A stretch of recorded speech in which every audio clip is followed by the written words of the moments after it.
What's going on YouTube? So today's my video is about this drone I got from Wish, and I'm gonna make this very quick. The end of the video is going to be the footage I filmed with the drone. It's gonna be fairly simple to explain everything, and let's dive into it. So for starters, when I purchased this drone off of Wish, I think I paid $35. It was rated at like 40 Canadian or something like that. I don't know, Wish is weird with their whole little Canadian thing, and then they don't show you what it's actually going to cost you. I paid through PayPal. I believe it came up to like $30 or $35. Last time I looked on Wish, it showed 25 Canadian, which means it would have been like 19 or something. I don't know. I'm not doing the math right now, but it dropped substantially cheaper. I'm going to go ahead and state off right off the bat is I feel it's pretty good quality for it. Now I'm going to go ahead and tell you on the photos it showed like it having like a built-in gimbal and all this stuff. It's made to replicate the DJI Phantom 3. It does not have all those features, so it does not have any kind of stabilizer whatsoever, not even inside the camera. There's no electronic stabilizer, anything like that. So when you get into it, just go ahead and let you know, you're not going to be filming in 1080 or anything like that. It claims it does 1080. I would say it's about 480, 720 at best, but I'm pretty sure it's 480. So what you get with it. So when you first get it, you're going to receive, it's going to be wrapped in this thing.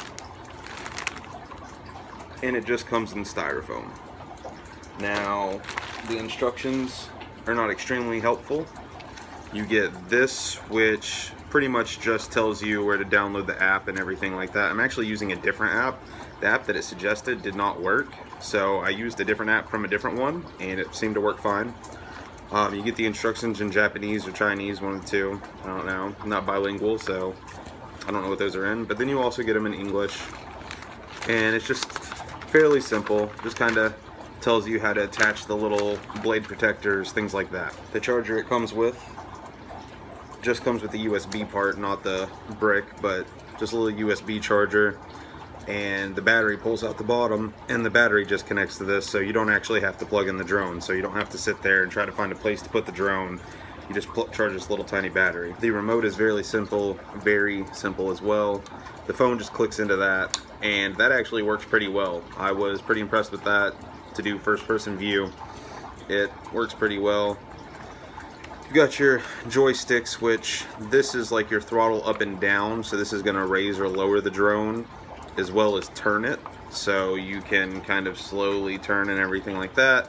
And this is the quick movements, forward, backwards, left, right, angles, all sorts of good stuff. These do like flips and stuff like that, and these are to stabilize it if it's failing. Like say it won't go to the right, you adjust it. I haven't fiddled with that part too much. You adjust this and it's going to correct it to where you actually do go the direction you were trying to go. The drone itself is pretty cheap. Like I said, it's made to look like the DJI Phantom 3. The camera is very cheap. It's all cheap plastic, but for what you pay, I feel like the quality is pretty good. It's definitely something fun to play around with, and would be a great Christmas gift or something for a child because it's inexpensive and it gives them something to try. The blade protectors and everything all held up. I've wrecked it a couple times. It's still all in one piece. It is kind of a pain to assemble. It's got little tiny screws. I don't even know if I'm gonna be able to show you that. It's got little tiny screws, and it gives you a little tiny screwdriver and two spare blades. And it's kind of a pain to put. These don't come attached, and these don't come attached. The blades are all attached, and the camera has to slide in place. But other than for that, it's not too bad. Pretty good investment for a little bit of money. I'm not going to go and break down how to put the battery in, how to attach the camera and everything like that. It's very simple. It is very simple. If you can't figure it out, you probably shouldn't even have one. Takes 3 AAA batteries for the remote control, and then the rechargeable LiPo that goes in the drone itself. Now, I'm going to go ahead and skip into the footage because that's what y'all came to see.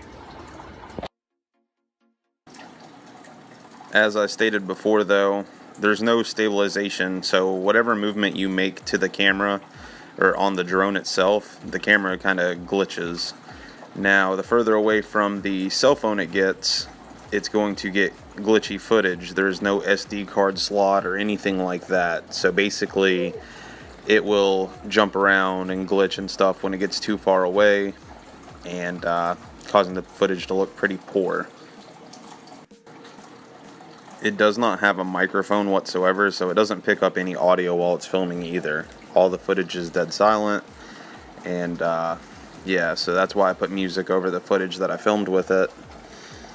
I've gotten it about probably 30 to 40 feet in the air, and it was still going pretty well. Again, the Wi-Fi that it submits and connects to your phone kind of loses signal here and there, and it glitches. The remote control itself controls it pretty well, even from those distances. I haven't had a problem where the remote stopped talking to it, but I also haven't sent it too far away from where I was standing with the remote. I've noticed if I stay kind of close to it and I am very smooth with the movements, the footage is not too bad. I mean, it's definitely not DJI Phantom quality, but again, it's a Wish drone, so it's much better than I had assumed it would be. I've watched videos before, and the camera footage was extremely distorted and everything. This one isn't so bad. It's definitely not something you're going to get paid to go film like weddings and stuff with by any means, but it gives you something to practice with. It is very light and plasticky, so the wind is going to kind of push it around everywhere. We had Hurricane Florence that turned into a tropical storm over the past 3 days, so it's still a little windy outside, and it does make it a little difficult to control, but it's not that bad. For what you pay for it, I feel like it's a solid purchase. I'm pretty content with it. It gives me something to fiddle with, something to practice with. Don't know how long it'll last, when the motors will start dying out on each blade, everything like that, but altogether, I'm pretty content.